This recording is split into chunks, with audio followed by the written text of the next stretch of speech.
the morning, I still smell your sweet perfume. It's the little things that you do makes me wanna see you soon. So won't you step into my life? Because I wanna love you right. We can sail upon the river, our reflections in the wind.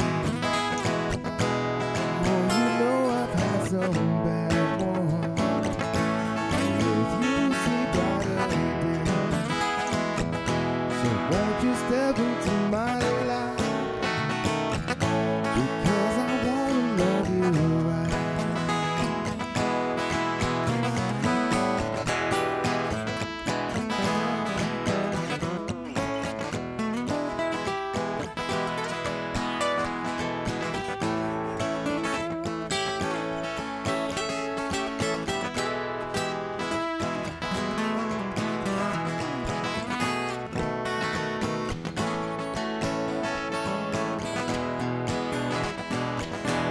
No, don't want no long distance between me and you.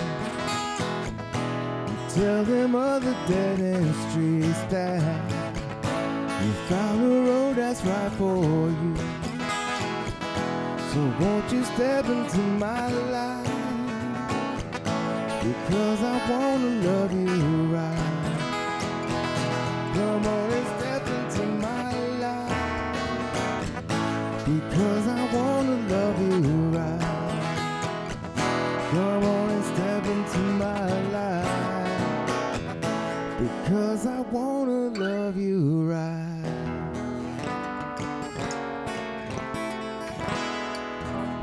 Hey, look at what you guys did. You made the wise choice to tune in to the Main Stage Music weekly live stream. And guess what? This week, you guys happen to get a special episode because I've got my longtime friend and brother right here, That's right. Rick Rushing, with us. Right. So Jamie is going to be off for the next couple of weeks because he had work all the way in Louisiana, where Amos Moses is from. And so I had to be all like creative and stuff. And I'm like, you know what? I'm going to call on some of my old brothers right here to talk about some important stuff. So we thought we'd just play a little bit of music. But you know what? Actually, let's sit down a little bit and chit chat. Are you cool with that? So all right, here, let's just chit chat a second.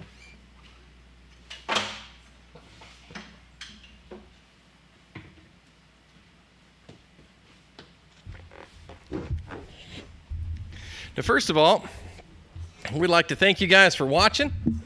Encourage all of y'all to follow us on YouTube as well as Facebook, because we know Facebook's fun and all, but there's some people who just like watching this show on their Roku at home, all right? And you can't do that on Facebook, so, we definitely, dig the idea of the YouTube channel. So you can just do that by searching for Main Stage Music on YouTube and so on. Now, what we thought we'd chit-chat about this week, other than stylish hats, like brilliant minds, as they say, right, is a question that we get all the time, which is, why music, right? Professional music. Now, some people here may or may not know this about me, but I have never known any other way to make a living than to be a professional musician. Now, granted, some people might think, well, wait a minute, you don't like play big arenas and all this kind of stuff and have like, people fawning at every word and so on. And honestly, the arenas I play, they're big for me, right? No, but seriously, being a professional musician can mean a lot of different things. And making your living with music, again, is definitely something can vary. It's a spectrum, right? And I couldn't think of a better person than my friend Rick here to talk about that. You know, we've known each other, golly bum, longer than we haven't. Long time. Yeah. Yeah. And now when we first got to know each other, you were just kind of like fresh out of college. You went to UTC. Went to UTC. What'd you major in? Psychology. Psychology. Yeah. Well, that's good. Psychology. I minored in music. He could read that mind. So. He knows. He knows. I read crowds, you know, and it helped later on. But you know, I did a lot of social work before music, and you know this as well, child services. And, That's a very important job. It was. I know it's very trying. Mm-hmm. I mean, it can be heartbreaking at times. But honestly, if it weren't for people like yourselves who are caring and put a situation like that, I mean, it's an even worse situation. So, no, I mean, that's very important work. And but I also know that it's taxing on, I mean, really on your soul. Right. I mean, it's, seeing some situations, right? It's definitely, and it's a term that I didn't know about until a few years ago, called vicarious trauma. And vicarious trauma happens to a lot of social workers, a lot of first responders, a lot of people on the front lines who don't get a chance to refresh themselves because they're always listening to or always trying to help others. So I had a lot of very vicarious trauma that I just realized, that was starting to happen to me when being on the front lines with child services. So music helped heal me with that, in that aspect of getting better, feeling better. I know that now you did that. You worked for Chattanooga Child Services, Department of Child Services for, man, it has to be like 10 years or. Pretty much between Chattanooga and Georgia, but.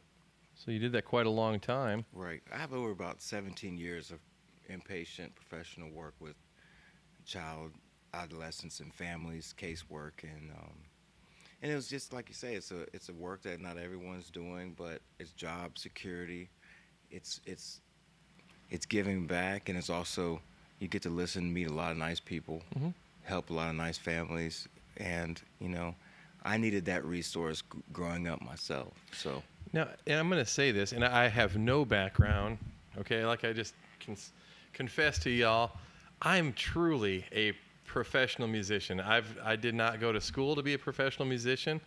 I went to school for accounting. Well, How do you like that? Yeah. But seriously, I spent a long time in the we'll say the other side of the counter aspect of music. I've always been in music, but more the business side. Okay.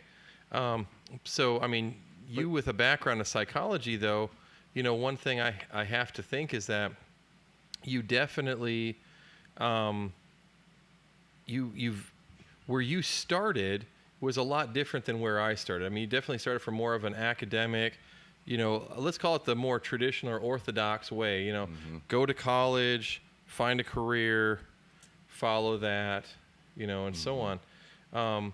Now, was there anything specific, like a moment where, you had done this and you just felt, It was more of feedback from my friends who were just, at the state, who said, "Rick, when are you going to be on, American Idol or something, or The Voice?" And I, and like, when are you going to leave this place, man? You got a brighter, you can do this, man. And a lot of people encouraged me along the way. I'd built up enough regular gigs, so I was playing weekly at the Foundry and Tremont and other places, to where I could, make a guaranteed amount of money. Yeah. And not have all the things I had with, that flexible income coming in, but learning how to enjoy the life. So it was an amazing experience. Just when other people are telling you, sometimes, it's when you might want to listen to them. Yeah, absolutely. One thing too is, and again, this is just a slight note from our producer here. Oh, hey, pardon me, boy. Here it is that the comes. Chattanooga Choo Choo? Track 29. Track 29, right? Yeah. But anyways, you got to make sure that your mic is on, because one thing, Rick is a very powerful voice in the Chattanooga area for sure. Okay, but he doesn't have a very powerful voice when he's talking on whatever. And so our producer had to make sure that if you got Thank something, you. yeah, you want to be Thank heard. you. So Thank you. No, she's awesome. And by the way, these Shure microphones Speak are up. yeah, these Shure microphones are fantastic. They're very sensitive, but hey, I you love got to these. help them out. Thanks, Chad. Yeah, Chad is the man. So, but by the way, if I didn't mention to you, for people who are just tuning in, you're definitely welcome to comment. We read your comments on the air. We appreciate that, and so on. And so it's the kind of stuff that we definitely make sure that you share this and whatever. And any questions that you might have for Rick or myself or anybody, or just comments to say, hey, don't be shy. We're all country here. So Let's go. Yeah. So anyways, you had a lot of people in your life that were like, dude, we love watching you play. We see how much of an impact that you make. And you just thought, you know what? Maybe now is the time. I just need to. So, I mean, tell us about that, transition. Well, you start to understand, when you're burnt out, workplace fatigue, and excuse me. And so that was happening, and then I was doing the weekend warrior thing, and then finally, a straw that kind of broke the camel's back is, my supervisor and we just weren't really seeing eye to eye, and I pretty much had enough of the whole experience, and I just told her, it's probably gonna go ahead and give you my 2 weeks. Sure. And wrote a song about it. It's called April Fools. Adios, c'est la vie. Please tell me her name's April. And her name's not April. Oh, man. Yeah, but I left in April, so it was apropos for the month. There you go. April Fools is just whatever, but you can do it. And like stadiums, and that's a very high privilege for some who are able to do that. But there's also other areas in where there's music therapy. UTC, Chattanooga finally has a music therapy program that's accredited so you could get your board certification. Can you tell us a little bit more about what music therapy involves? Music therapy involves using music to help others meet non-musical goals, whether it be rehabilitation of speech, physiological responses like moving your arms and limbs, traumatic brain injuries, people recovering, memory aids, blood pressure, regulation. So using music to help others. Prenatal units need music therapists. And as you know, the world needs music. I'll tell you. So I'm going to share this. And if the person who said this comment to me is watching, I don't mean any shade towards you, but it was something that stuck with me, okay? I had a person one time tell me, guys discuss nonsense like this, so all you women can judge, but you go right ahead. And they said something like, yeah, when the zombie apocalypse comes, which of course is just code word for, a huge monumental change in whatever comes. I'm a policeman, and I'll be, they're a protector, and I have that. And what are you going to do? Strum your guitar at them? And again, I knew what he was trying to point out. Like, oh, okay, when the world really needs helpers, what are you going to do? Sing them a nice song, Mm-hmm. And I guess, at first, as a guy, okay, I'm thinking, why I oughta. But in reality, I stop and think about something. And if you ask the average person, tell me about the 50s, okay? Odds are they're not going to tell you about pink bathroom tile or, or the McCarthyism or any of that kind of stuff. Nobody's going to know who the Department of Defense secretary was, but they're going to tell you about Elvis. Or they're going to tell you about Little Richard, right, or Chuck Berry, right, or, just how the culture exploded, how Elvis was censored because he danced on the Ed Sullivan Show. Right. They're going to tell you about the cultural aspects of it. You could say the same thing about the 60s. When you say the 60s, people aren't thinking about COFO workers in the South. They're not thinking about the Cuban Missile Crisis even. No, and even the Kennedy assassination, that's not something that usually pops right up. Right. It's like the Beatles. Right. Or Woodstock. Yep. Or, you know, Star now Spangled again, I Banner. mean, now some people might look at it like it's some Pollyanna thing, like, oh yeah, well, it's easy after it's all over to talk. But I'm like, no, because even when you go back hundreds of years, if you think about Elizabethan England, you think about Shakespeare. You don't think about some, you know, Cornwall tax that the royals put. I mean, nobody knows this stuff. I mean, truthfully, it's like it's always about the culture. It is, and the arts are markers in that. Yes. And they're positive markers, or even they might be even negative. When This is true. When Bob Marley passed away, or when Elvis passed away, it was Tupac, whoever. We always remember those as well because they're leaving an era in which they helped to shape and define. And that's true. Now, you mentioned people who I wouldn't find, let's just say, negative at all. Okay. But, let's just say if you were going to talk about culture and how music plays an important role, remember, and again, you're my age, okay? You remember how big a deal in the 80s, heavy metal, or in the 90s, gangster rap, okay? These are dudes now who are less concerned about getting assassinated by Suge Knight and more like rubbing hair cream in their heads so that they don't lose more of their hairline. I mean, it's like they got old man problems now, but at the time, oh man, people were culture. Oh, I don't want my kids listening to this. This is the downfall. But the point is that it was still like, I remember my mom like being mad at me looking at a Twisted Sister album cover because it was stupid. Yeah. Okay. Or in any kind of market, every generation had the bad music you don't want to listen to. Don't play that in my house. Yeah, boy. which I get it. But now it's like as these people have aged, and they're almost like cartoons now. It's just old people. It's one of these things where, I get it. But the point is that good or bad, the culture or what we remember oftentimes has to do with the art, not with the politics, not with the, any kind of world events that are outside of really the arts or how people cultures are defined. I mean, not even sports in aspects, not even Super Bowl. Can you remember who won Super Bowl in 1991? Right. There you go.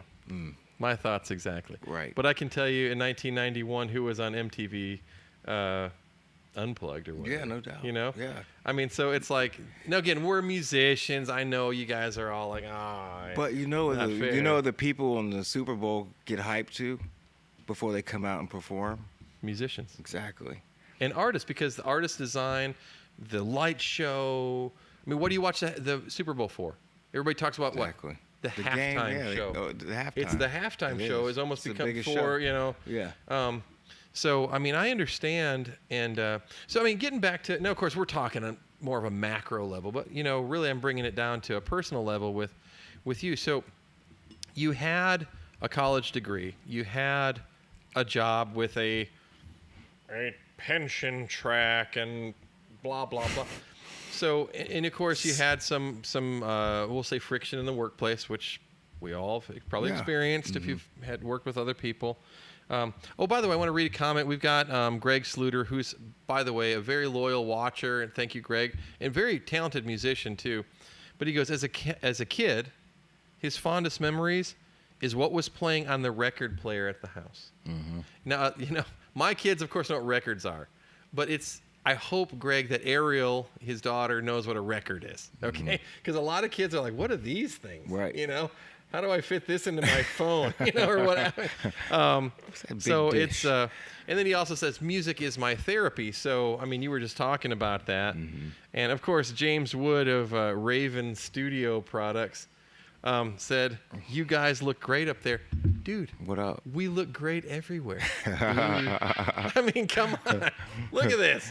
Oh, We're man. like practically what up, James? This is GQ magazine right here, man. Much love. Oh, man. Or MGQ, right. Musician GQ. MGQ. MGQ. We're going to have a run over here in a second. So, but anyways. Thanks, James. So obviously a little friction in the workplace, and you just said, you know what, let's make a go of this. Now, were you doing solo work at the time, or were you playing with a band? I know that, of course, if y'all haven't already seen a Rick Rushing and the Blues Strangers show, well, then you're just out of the loop. But if not, definitely go and check him out on Facebook. Is it still? It's still Facebook. Yeah, Rick Rushing and the Blues Strangers, or is it just Rick Rushing? Rick Rushing, the Blues Strangers. You know, that's pretty much everybody in Chattanooga. Because I know, obviously, you're very visible in town, and so if you please go there, check him out on all the social platforms and so on. Rick Rock, I on Instagram. Yeah, Reverb Nation. Yeah, I got a Reverb absolutely. Nation page. So I mean, check out some music if you're more of a homebody. But anyways, I'm sorry, I'm not trying to cut you off. No, man, those are the platforms. But yeah, those memories that, your friend mentioned, I remember listening to Jim Croce in the car with my mom and listening to that voice. And we'd be sitting in the garage just parked, and we would wait for the song to end, and then we would, then we'd go inside, because it was just not music. Good music wasn't just so attainable. You could just tell Siri to put on anything you want to hear. Absolutely. So Jim Croce came on. It's like, no, Mom, hold on a second. Let's finish this one out. And to this day, I don't really ever leave. I always finish a song because I don't take that for granted. Or at a live show, I'm not going to walk out when somebody's performing because something special might happen. Show them some respect. But, yeah, it was just the timing of everything with, Vicarious Trauma. Time to get out of that job. I'd been there 8 years pretty much. And I did lose one child. It wasn't my fault. So it was time. And then music is just such a healer to that, to where you jump in and you're passionate and you see all your full-time musicians that or folks like yourself who now you can come in and say, man, I need this for this gig, and Brad will hook you up. I mean, Brad gives you not only what you need, but overextends that to customize what you need. So I always come up to main stage music. It's worth it, and you should too. It's worth it. You're not getting a regular shop. You're getting years and years. Like you said, his whole life has been into music. That's what I do. No, I mean, I take it seriously. Yeah, man. And honestly, our customers, I mean, like we just had our friend, leave here. Yeah, I mean, picked up a Donnie, picked up a Telly, and just earlier today, and I was like, man, come on, we got you, you know. But no, I mean, I guess that's what we've always tried. So, so you've been doing this now for, man, the better part of 10 years now. Mm-hmm. Tell me about the challenges. Actually, tell about the challenges of being a, professional musician. Because professional musician sounds, like $100 bill, y'all. But guess what? If you work at a car wash, you're a professional car wash guy. Yeah. I mean, professional just means that you're deriving your income from it. So I mean, tell us like the reality, because I know you diversify. It's not like you're just up on big stages, Right. Well, the challenge really comes, I think, in coming out of a pandemic and keeping audiences interested, and not oversaturating, not just being Rick is here, right? And that's a challenge, of course. The rigorous of the physicality of it. I still play a 410 DeVille.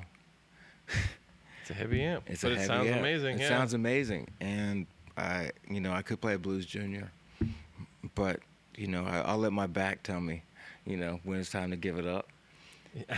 You can I say that, can't but afford I'm a telling roadie. you, man, and I'm telling you all this. Just learn how to lift with your back, not your leg. You know what? Because I'll tell you, the heavy amps are the good sounding amps. There's tone in that, in them pounds. It is. So it's worth it. So that, the challenges are, and staying healthy. Taking.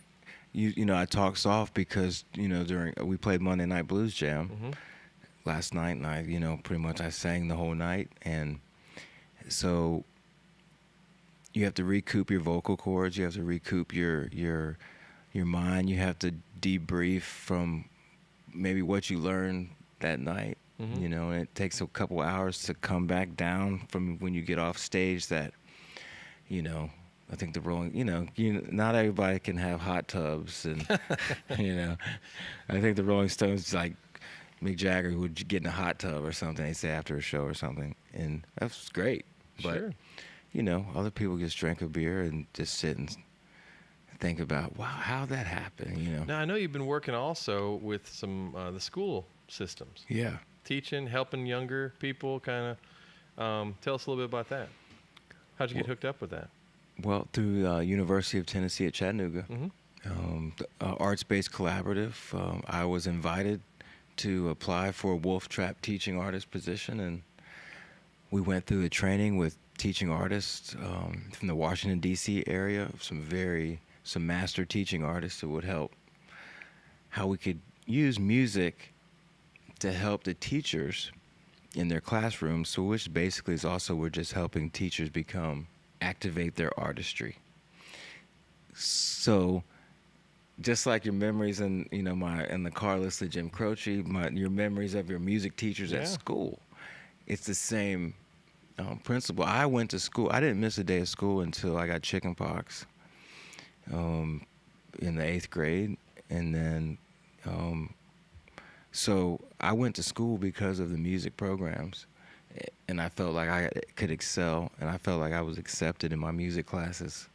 That's excellent. Yeah. So It's funny you bring that up because I remember, anybody who's come into the shop has probably heard my story of my music teacher in elementary school, Mr. Jensen, who, again, I don't even know if he's still around, but huge influence. And he was just this guy who brought a guitar into the classroom and would sing like Crawdad Hole and Right. Froggy Went in a Courtin' and all the classics, This Land Is Your Land, Right. This kind of stuff. And it's like, I remember my mom and dad would say, they thought, oh, he's into guitar. Mm-hmm. So I remember Chet Atkins was on like PBS or something, and hey, come here, look at this guy.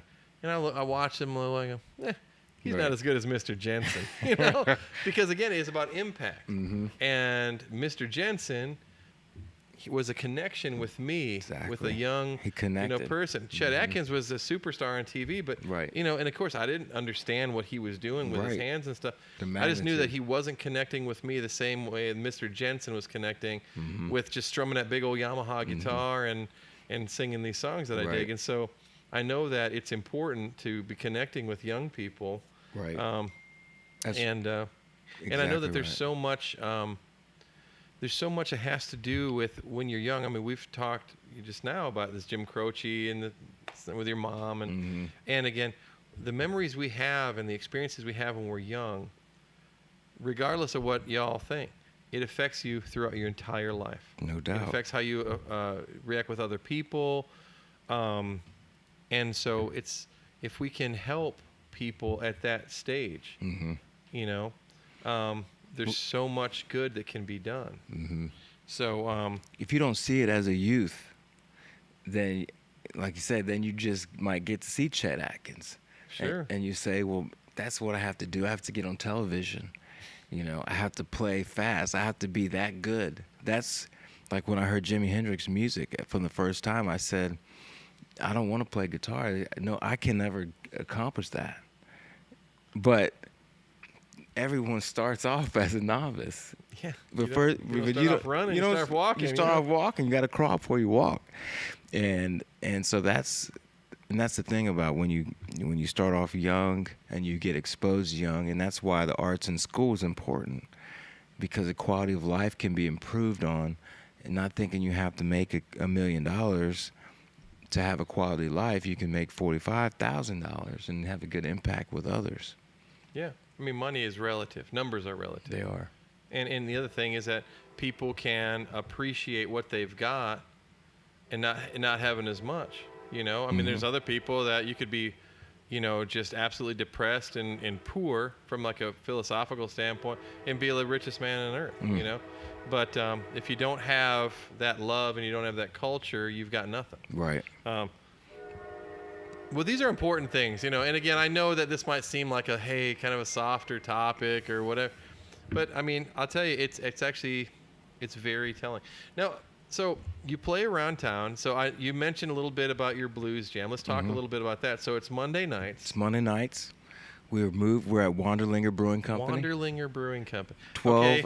808 All fair, King I've Street. not been there. You've not been to Wanderlinger. Now, what part of downtown is it? It's Is it downtown? It's off, yeah, it's off Market.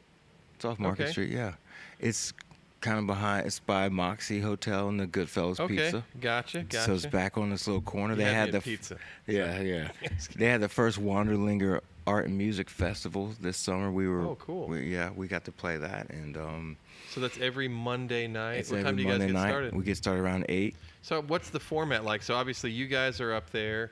So you've got you and the Blue Strangers. Right. Is that Dakari and? Well, it just depends on who's available. Okay, I'm sorry. Yep. You know, so That's fair. Josh Carlisle, he's a drummer. Jake Evett plays keys. Okay. Myself, and we'll get, there's the Black Star that you sold me. Oh heck yeah, man. Still running. Absolutely. Killer amp. The Black Star's up there, so we'll have a guitar player come up with me, and Sure. and then we just go from there. If I know you're coming, you send me a message, and we just get you on stage. Okay. And so how many? And that goes on from what? Like you said, 7 it starts. It's Or 8? about 8 to 11. 8 to 11. Okay, Mhm. so that's fair.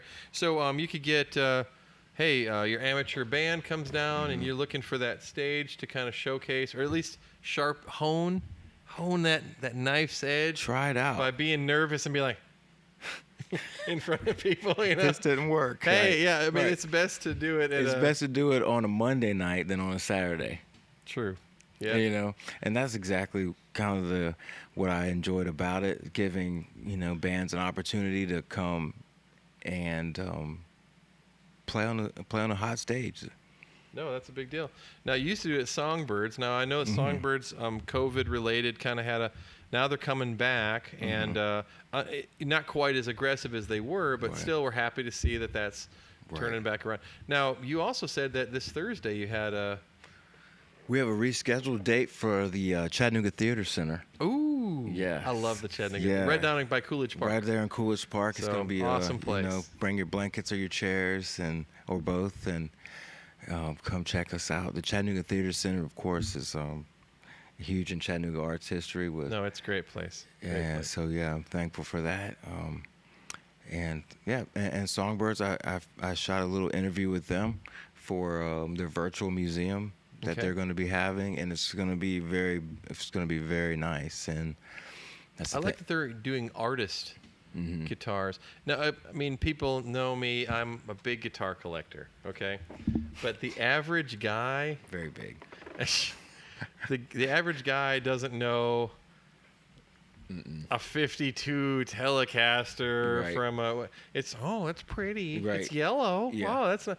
Got good But, action. I mean, their new thing, they're actually connecting the guitar to the artist instead of just focusing on, look at how many guitars I have. It's like, this guitar is what Chuck Berry played, or Mm-hmm. Right. this was, they're connecting with the artist. I think that will draw people from, Tool and Craftsman together. Mm-hmm. I think it'll draw a firmer connection to the average guy. Right. I mean, as a guitar collector, I walk in there and go, I'm like, oh, look at all these cool Right. guitars. And I'm like, wait a minute, Right. I'm like a tiny portion of the population who even knows what this is, Mm-hmm. okay, other than expensive.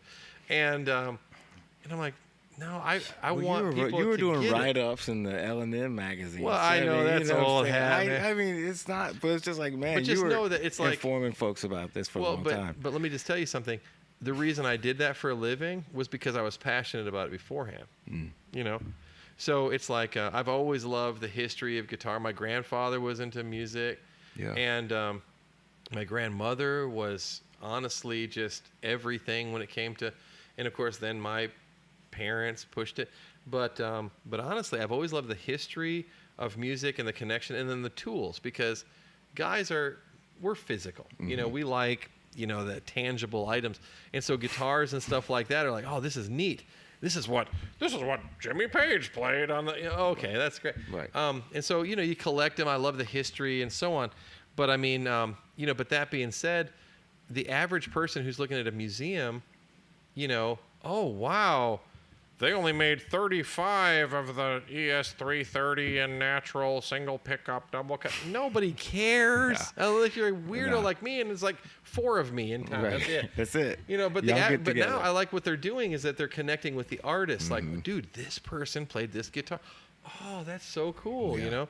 So that'd be great. that's awesome. Oh, look at this. We've got local celebrity Jamie Blanton who commented. He said Chattanooga Theater Center has the best stage view for the band of any venue in Chattanooga. Let's go. So you're right, Jamie. Jamie knows. We'll be there. Yeah, absolutely. We'll have this. So yeah, Jamie plays with Kofi and with oh, come on. Why am I Dexter Bell? Okay. So I mean, yeah, killer Dexter player, and of Bell's course, one of- the most yeah. important, he's the co-host of the Main Stage Music Weekly live stream. See. But he's working his butt off, drilling core samples or whatever. in Jamie, I got Louisiana. you. I got you this So- week, buddy. Hang in there, brother. So, but so you're playing this Thursday, and then do you have anything going on this weekend? You got off. I got off. Wow. Yes. A musician has off for the weekend. Well, I mean, Say it ain't so. the people who understand, you have to live your dream. You know Yeah, what I'm saying? absolutely. And fortunately, like being off on the weekend as a musician is not a bad thing. No. You can actually, for a change, actually see your friends play. Right, and you get to hear some other stuff. You get to support your friends. Yeah, Good stuff. It is. It's good stuff. And Monday nights has become just such a show that Saturdays, I mean, it feels like a weekend show. I mean, just how many people come out, just how many different songs are being played. Monday's a great night, too. It is. Because, we get so hung up on this 9 to 5 thing, and I hate Mondays and the Garfield Cups and all that. Right. But, reality, Is it it's Monday another day in again? the week, and I guess it's really your attitude. Right. And, hey, work is over. I'm going down to Wanderlinger, and I'm going to get on stage with Rick, and we're going to play some music. We're going to play it out, and see how the rest of your week goes. I guarantee you, say, Absolutely. it was worth it. It was worth it. It's Don't go great. too hard on Sundays. I know Sundays, and that's another thing, because folks just love brunch. And you're like, Rick, after we go down and hear this and that, we just don't have anything for Monday. I said, pace yourself, Not the big jar of mimosas, just a small jar. the tiny mimosas, the Mims. Right. Save We'll some leave the for OSA Monday. off there. You Right. know. Well, I'll tell you what. Let's do this. So, first of all, you guys definitely check Rick out on all the social platforms, and also check him out Thursday at the Chattanooga Theater Center. It's going to be a beautiful. Well, according to the weather report, it's sometime in a 24-hour day. It's going to be the most beautiful day in the world, and then it'll probably rain violently. And then it'll be beautiful again, because that's what Tennessee's all about. Just like that. Yeah. So if you can, definitely check them out. And but seriously, the Monday Night Blues thing at Wanderlinger Brewery right on Market is a treasure in our area. And also supporting all of y'all local open mics. I know I'm friends with Michael McDade. You know Michael real well. Yeah. And he's doing one at Tremont. And but see, this is how we learn. It you know. is. And we're also supporting professional musicians like Rick when you do that kind of stuff, because this is their gig. And their gig is to help stir the pot and Activate the artistry. Yes. And you got to flip that switch. We got to activate the artistry in other people. And Chattanooga is, Chattanooga is not quite as hip as Dayton. Hey, you say what you will, but Dayton has more paying venues per capita than Chattanooga. Okay. We have to, because Wow. Dayton is a pretty groovy place. I need to get on the Dayton. You know what I was tour going to say, the circuit. biggest problem with the Dayton music scene is that there are more venues than there are musicians. Wow. I can help change that. Hey. Let's go. So, but that being said, wherever you're watching from, your community needs you as an artist, and definitely the people who are the consumers of music, people, they need you as well, because what else are you going to do on a Monday night? I don't even know I don't watch TV anymore. No, man. But I mean, there's some probably Hallmark, HGTV, house show or something. You could go out and watch some really Shark cool Week probably, stuff. you know. So how about we do this? Can we treat people to a little bit of music, kind of close out the show a little bit? You feeling that? Sure. All right. So we're going to play a little bit music, but I want to thank you guys for watching, and definitely check out Rick.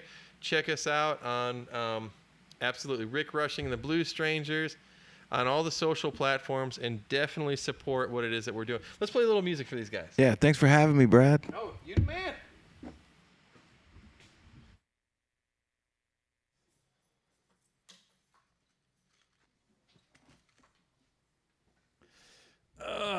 Now, hopefully, you're a better director of band leader than the last blues man I played with, Papa T. my favorite blues man, musician. I'd say, hey, Papa T, so what are we playing, man? What are we playing? Meaning, what key? He'd go, the blues. Best answer of all time. All right. I'm in E. You just tell me what you want to play. Let's do shuffle. I mean, yeah, say E blues. All right.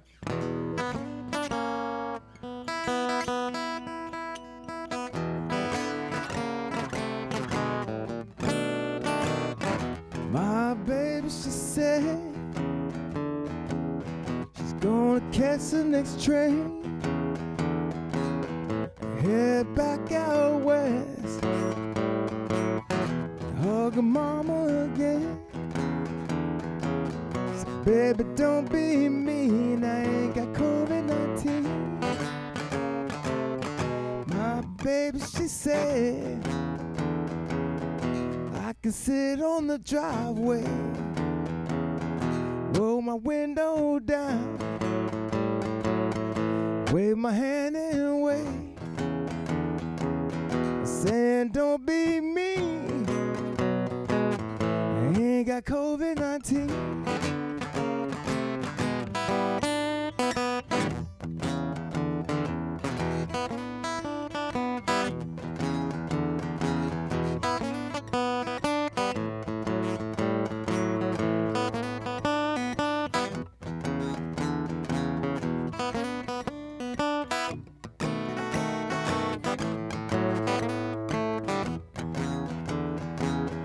Give me one more shot, give me one more chance. It always makes me smile when I see you dance.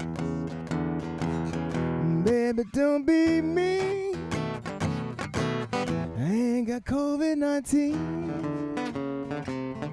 One and one is two, and two and two is four. Once you get that first shot, darling, you're gonna need one more. You know that's right. So baby, don't be mean, I ain't got COVID-19.